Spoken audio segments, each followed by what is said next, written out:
What's going on, college football fans? Welcome back to the channel. Today, we're diving deep into a topic that got the Crimson Tide faithful buzzing after that nail-biter of an Iron Bowl victory. We're talking about the curious case of Ryan Williams. The sophomore wide receiver was on the field for 38 snaps against Auburn, a significant amount of playing time. But here's the stat that has everyone scratching their heads. In a tight 27-20 win, Williams wasn't targeted even once. Not a single pass thrown his way.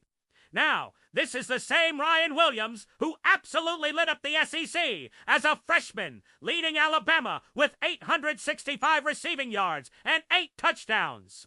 He was the go-to guy, the big play threat everyone feared. So, for him to be a non-factor in the passing game during the biggest rivalry matchup of the year is, to put it mildly, surprising.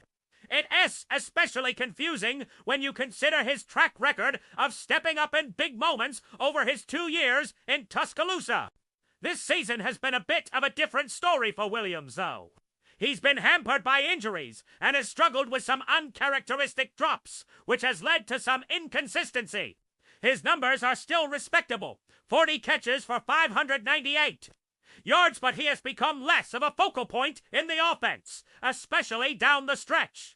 But to get 0 targets in the Iron Bowl, that feels like more than just a slump.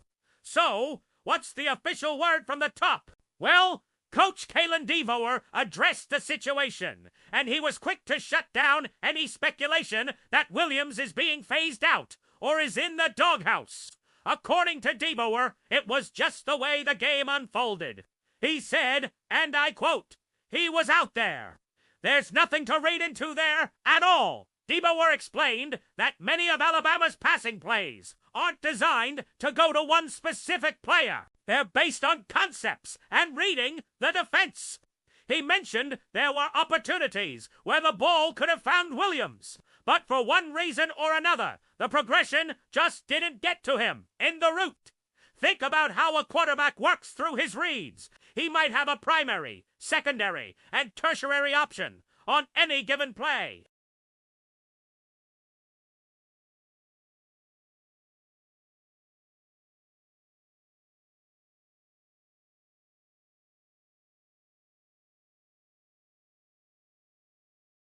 That seems to be what DeBoer is suggesting happened in the game against Auburn.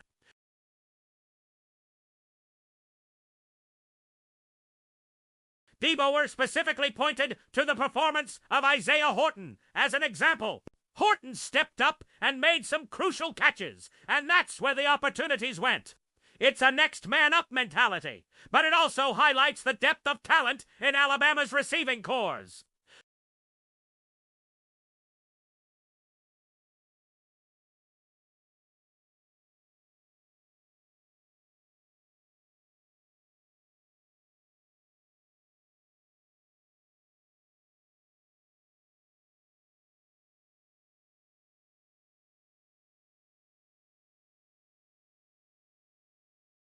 He even said, "We've got to be intentional because he's a playmaker for us."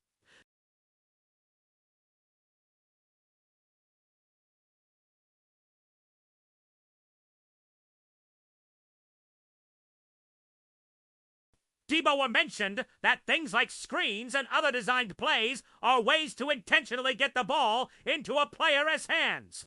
And perhaps we'll see more of that for Williams going forward. This isn't just about one player's stats. It's about maximizing the potential of your offense as you head into the most critical part of the season. Alabama just clinched its spot in the SEC championship game against Georgia, and that's a must-win situation. The College Football Playoff Committee has shown time and again that you can't leave anything to chance. A win over the #1 team in the country is the only surefire way to secure a playoff berth. And to beat a team like Georgia, you need all of your weapons firing on all cylinders. That includes Ryan Williams. You can't have a player of his caliber, a guy who was your leading receiver just a year ago, being a ghost on the field. The Georgia defense is elite. They will scheme to take away your primary options. That's when you need your other playmakers to step up. Finding creative ways to get the ball to Williams in space could be the X factor that unlocks the offense against a tough Bulldog defense. Whether it's through jet sweeps, screen passes, or unique route combinations that make him the primary read. Alabama's offensive brain trust has a new puzzle to solve this week. So, what does this all mean for Ryan Williams and the Tide? I don't think it's time to hit the panic button.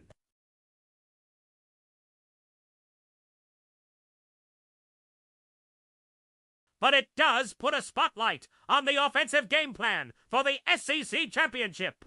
Will they make a concerted effort to reintegrate Williams into the passing attack? His usage against Georgia will tell us a lot. A motivated Ryan Williams, feeling like he has something to prove after the Iron Bowl, could be a very dangerous weapon for Alabama.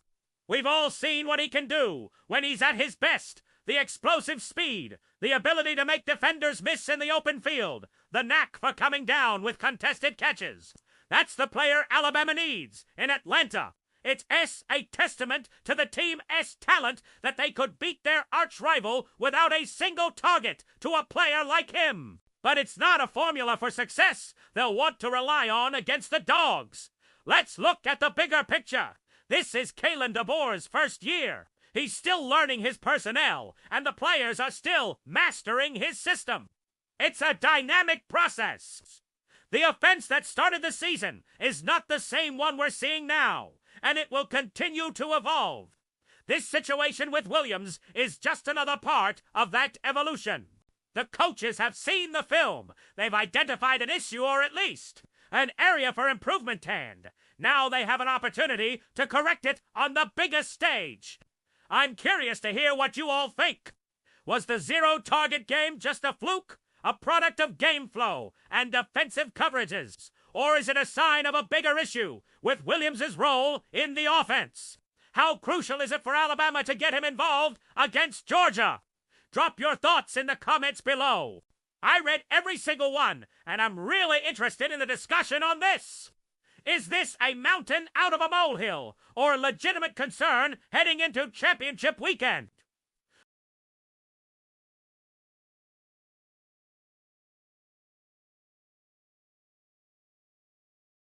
You can't afford to have a weapon like Ryan Williams holstered when you're facing an opponent of Georgia's caliber.